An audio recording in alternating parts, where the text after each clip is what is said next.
Bronze medal মিলে 11 জন ছেলেরা এখানে সম্মানিত হবেন ইন্ডিভিজুয়ালি।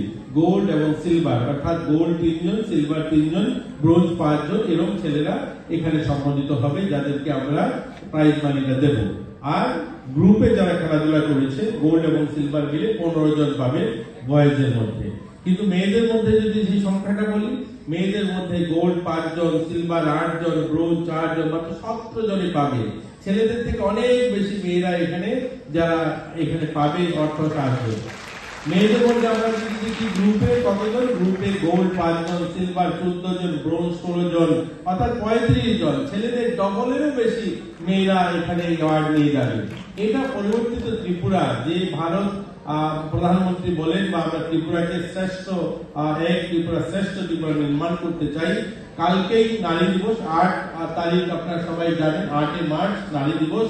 আর নারী দিবসে আমরা এটা উৎসর্গিত করতে চাই আগামী দিনে নারী যারা, অর্থাৎ আজকে যারা আমার ছোট ছোট মেয়েরা যারা এখানে উপস্থিত হয়েছে তারাই একদিন নারী।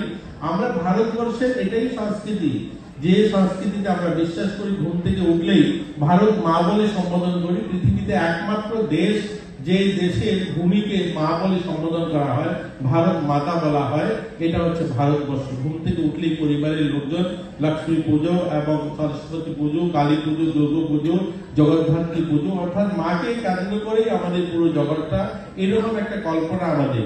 আর আমরা সেই ধরনের নারীদের, আজকে যারা ছোট ছোট মেয়েরা খেলাধুলায় এগিয়ে আসছে, আর আমরা গর্ববোধ করি এখন পর্যন্ত গোটা ভারত দীপা কর্মকার আমাদের